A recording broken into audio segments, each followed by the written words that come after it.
Hey guys, welcome back to another episode of the New World Podcast. This episode is part 2 of episode 14, covering solely psychedelics. If you haven't seen part 1 yet, there'll be a link in the description so you can go check it out as this is a continuation. Following this episode, there'll be another episode where Aries talks with our guest, Ronan Levy, who talks about his company, Field Trip Ventures, which focuses on psychedelic therapy. There'll also be a link in the description for that, so you can definitely go check that out. This episode will just give you a quick intro towards it. So hope you guys enjoy this episode, and thanks for watching. 2020 was a tumultuous year. The question we must all ask going forward is simple. What values, ethics, and behaviors from the old world are we going to preserve? And what new perspectives are we going to embrace as we build our future civilizations? This is the New World Podcast with Aries Kaki and Akil Samji.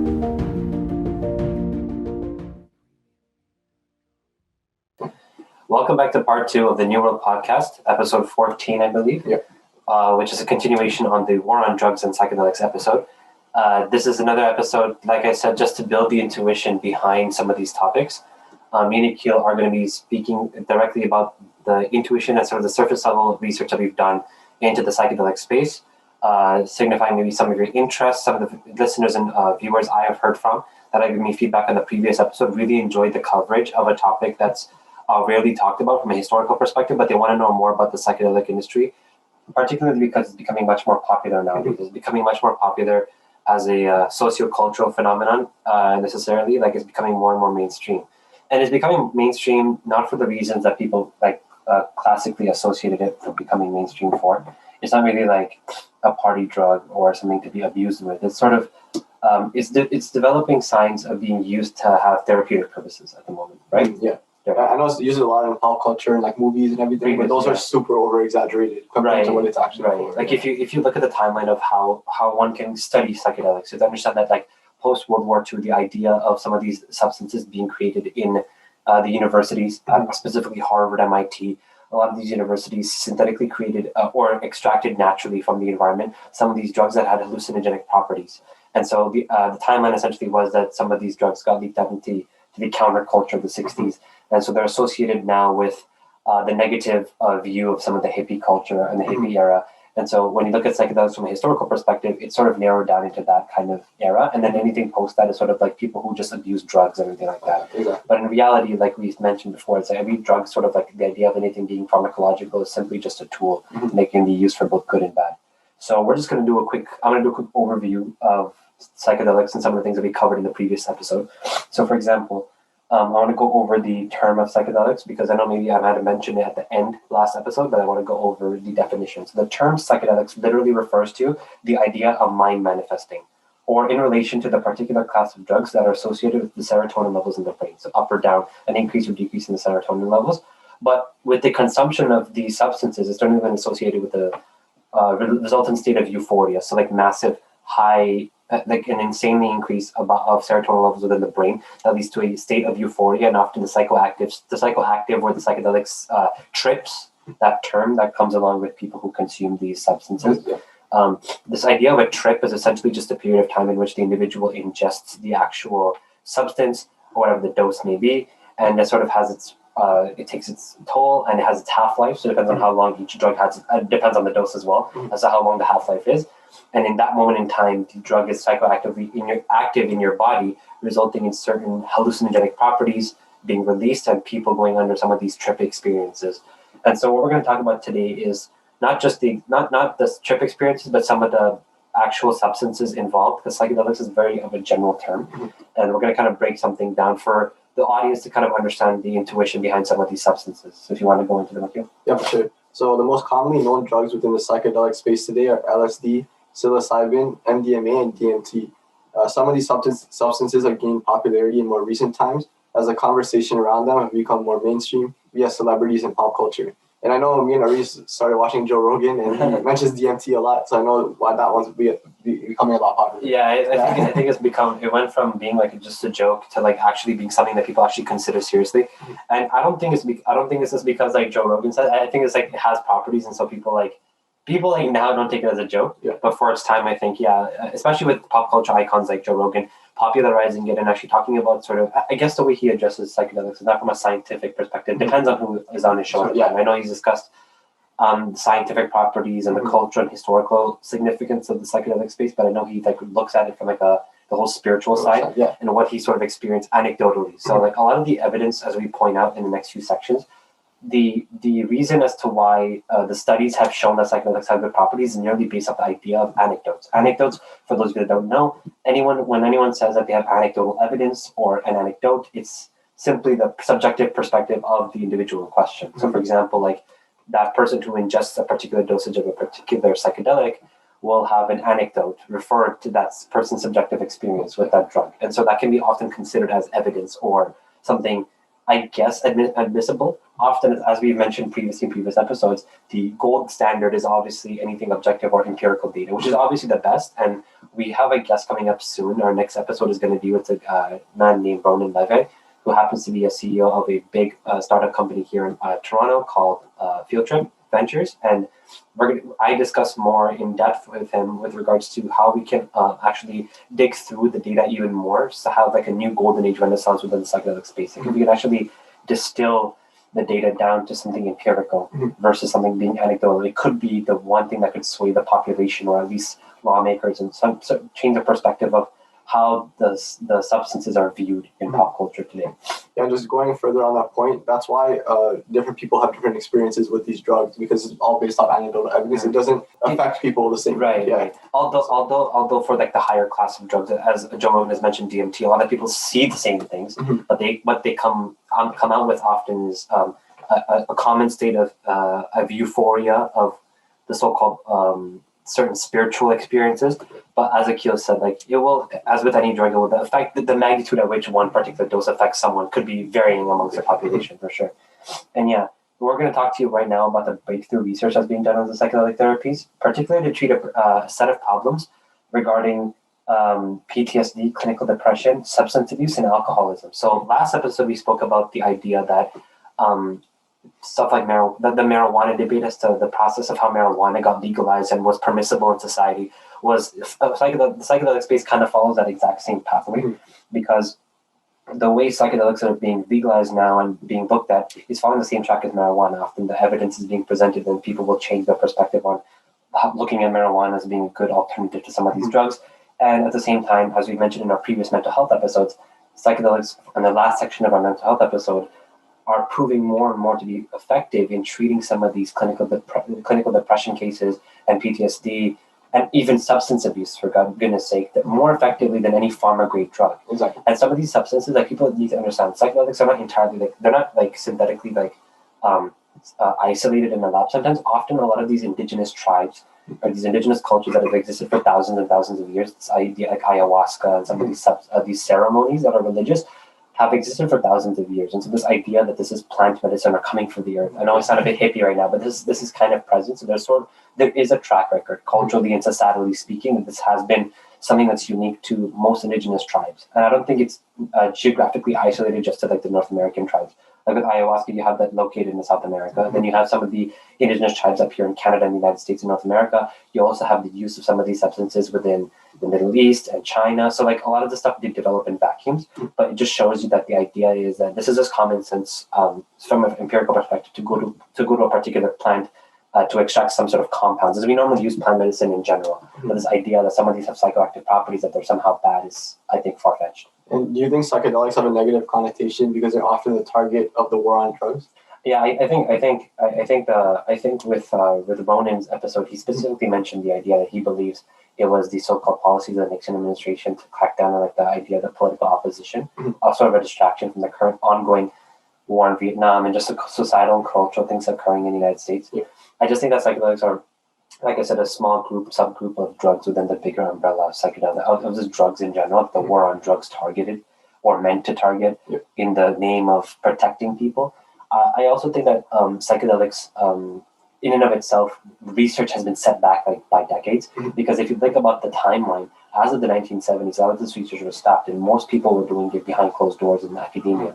And so we probably are delayed in somewhat. If we had continued the research, it could have probably had promising results already. Yeah. And the more we speak about mental health now, it could have been a whole different type of scenario if we had figured out that aha moment that somehow the psychedelic pipeline could easily be applied to some of these mental health disorders.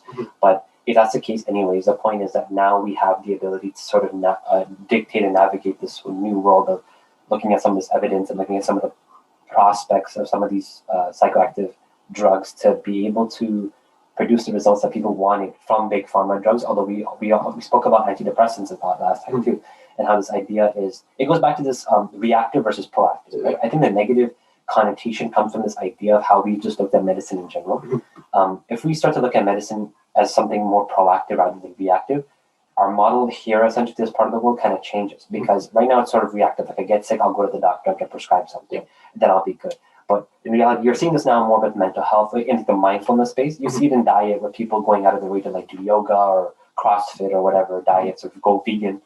The idea is that people are taking more proactive parts. It's just that in mental health, for some reason, for the longest time, it's never been proactive, it's never been reactive. And I think with the idea of talking about it and the whole mindfulness wave and the whole meditation wave, I think these are just all iterations. And then the psychedelics is just going to be like the final finishing touch of something that's super radical, right? That we know has that has biochemical impact in the brain's serotonin receptors, essentially, right? Makes sense, yeah. So, like we said,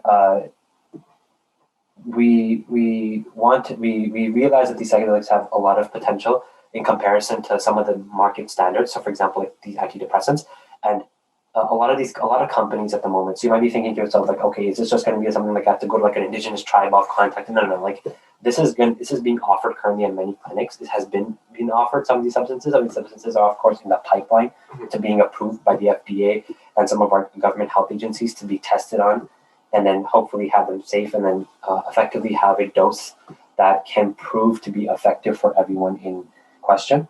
And a lot of these studies essentially show that these sets of drugs could be effective in a few small professionally induced environments. So these drugs are potent and more effective than the industry standard, on the perspective that you're utilizing these drugs in a microdose environment. So the idea of a microdose has become more popular as well. Like I microdose LSD, or I do this and I do that. The idea of a microdose is simply this proportionality equation, which is like you have to have the substance proportional to essentially your body weight and everything else like that. Other factors have to be taken into consideration.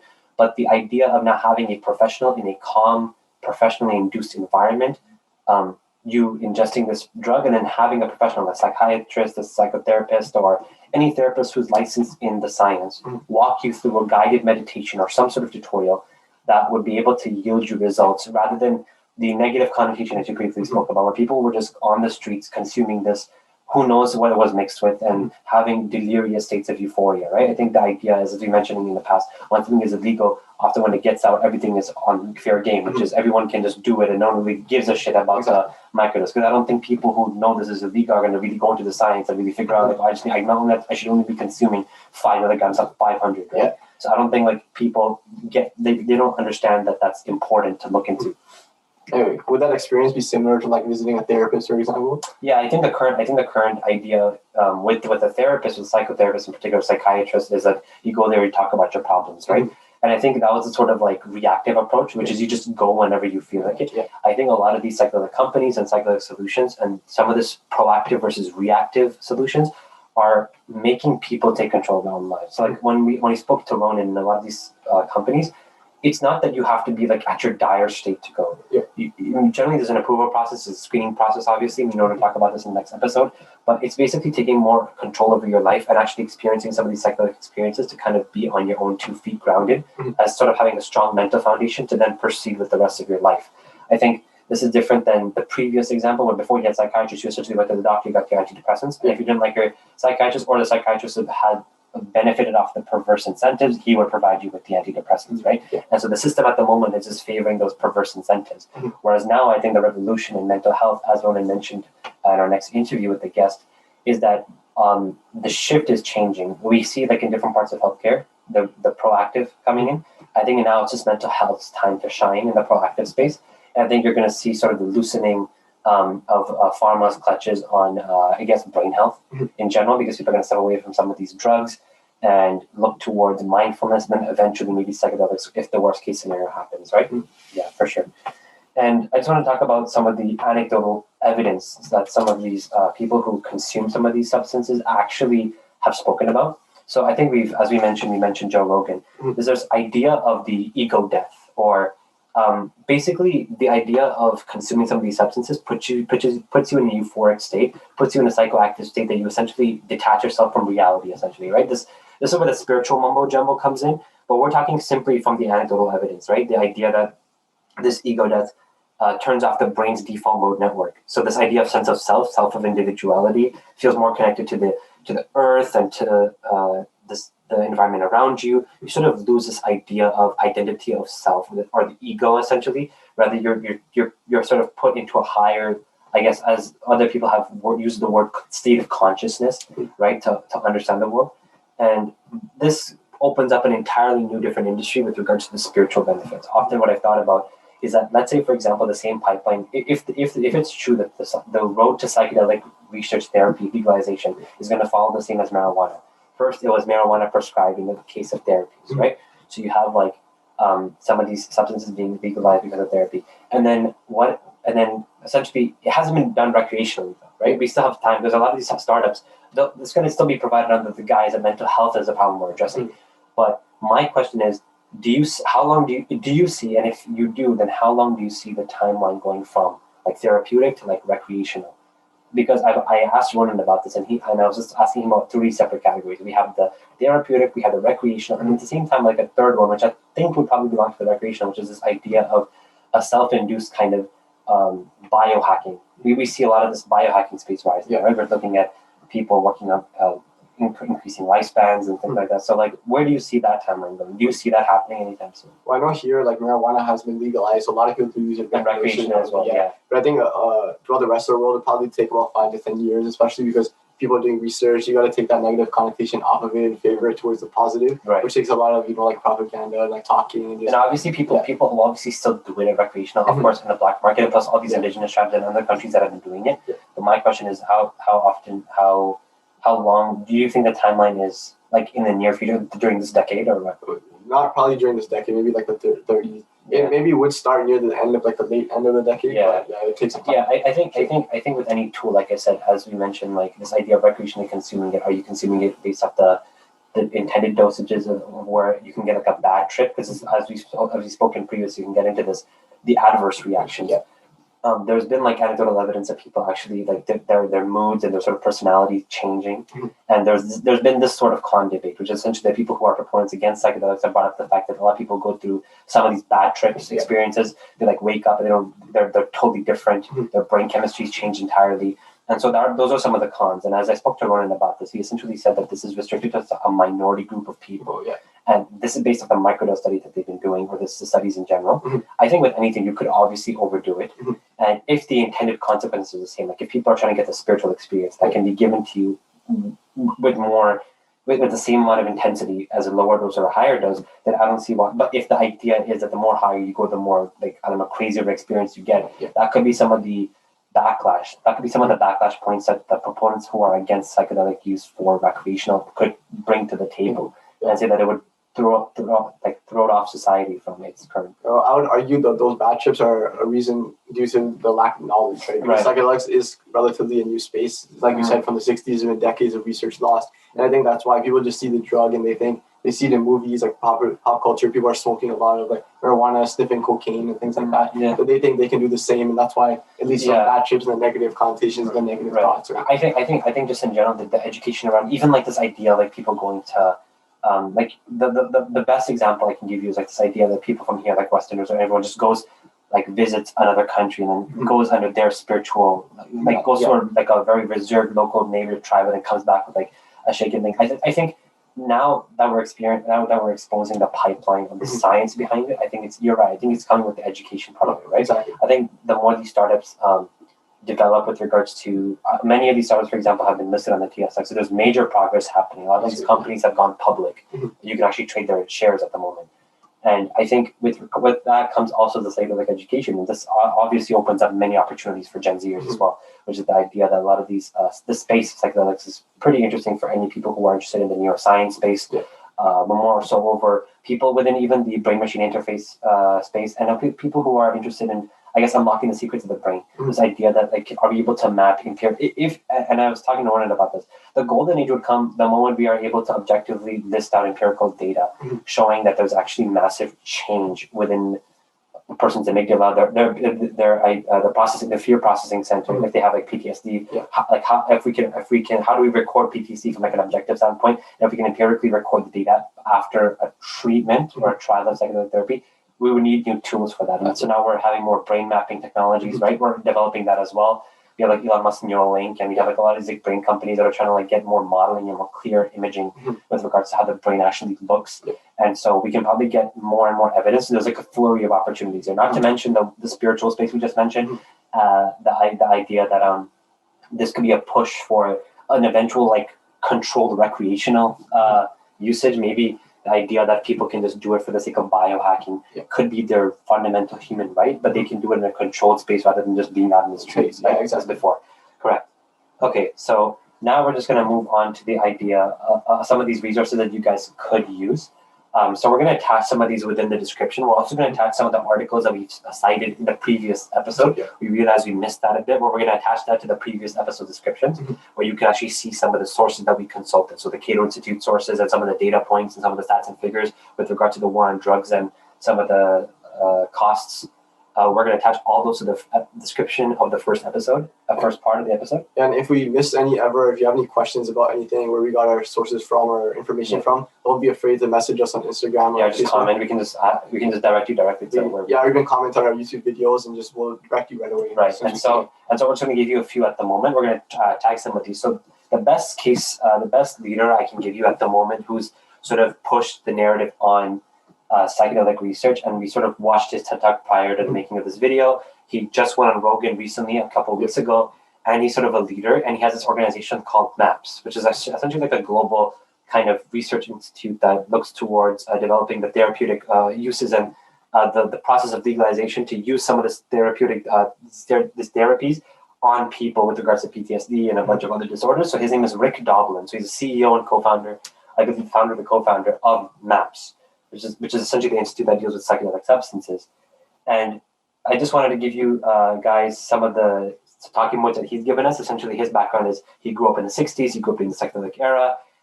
He was in the whole hippie movement. He protested, and then when the war on drugs came and the crackdown came, he kind of saw the psychedelic space go by, and he was sort of interested in that space, and so he's been pursuing it on the background for many, many years. And in his recent episode of Rogan, I'm pretty sure he mentioned it a few times. He mentioned some few interesting points in which he said a lot of their trials actually are just speeding up really closely. He's saying that a lot of these congressmen actually, surprisingly, this Republican congressman actually fought in Iraq. As an Iraq war veteran, is working with the Democrat congressman, bipartisan, to allow the Pentagon and some of these like Veterans Affairs, the VA, to look into psychedelic therapy as being a potential substitution to give to their veteran brothers and sisters who come back from war, to actually use that to better themselves.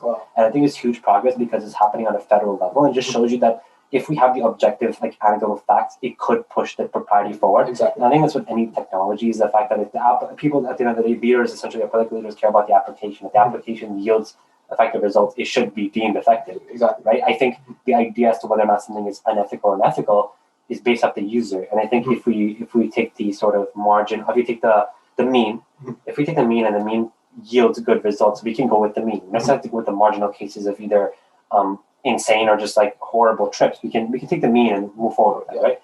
And I just wanted to give you guys a quick fact on MDMA. So like we mentioned before, there's a few substances that we covered today, which is LSD, psilocybin, MDMA, and DMT. So and another one that we have also mentioned, we have, but we didn't mention here, is ketamine.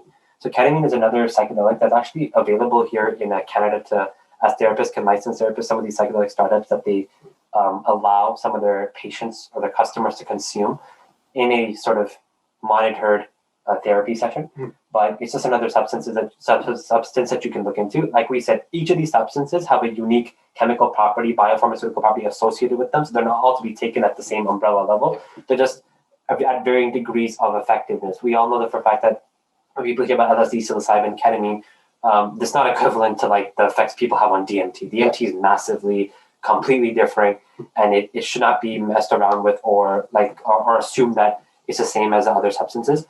We also mentioned that this is not us condoning any of these substances or telling you guys to go out there, but we're just simply telling you about the data that we have behind them, at the same time some of the anecdotal evidence. And so right now, actually, we can cite something objective from a peer-reviewed study on the effectiveness of MDMA. So a peer-reviewed study published just in the last few weeks in the research journal PLOS1, so this is from MAPS, by the way, demonstrates that MDMA-assisted psychotherapy is remarkably cost-effective when compared to the currently available treatments for post-traumatic stress disorder. It is estimated that a public healthcare payer or a private insurer making MDMA-assisted psychotherapy available to 1,000 patients with PTSD would reduce general and mental health care costs by $103.2 million over the next 30 years.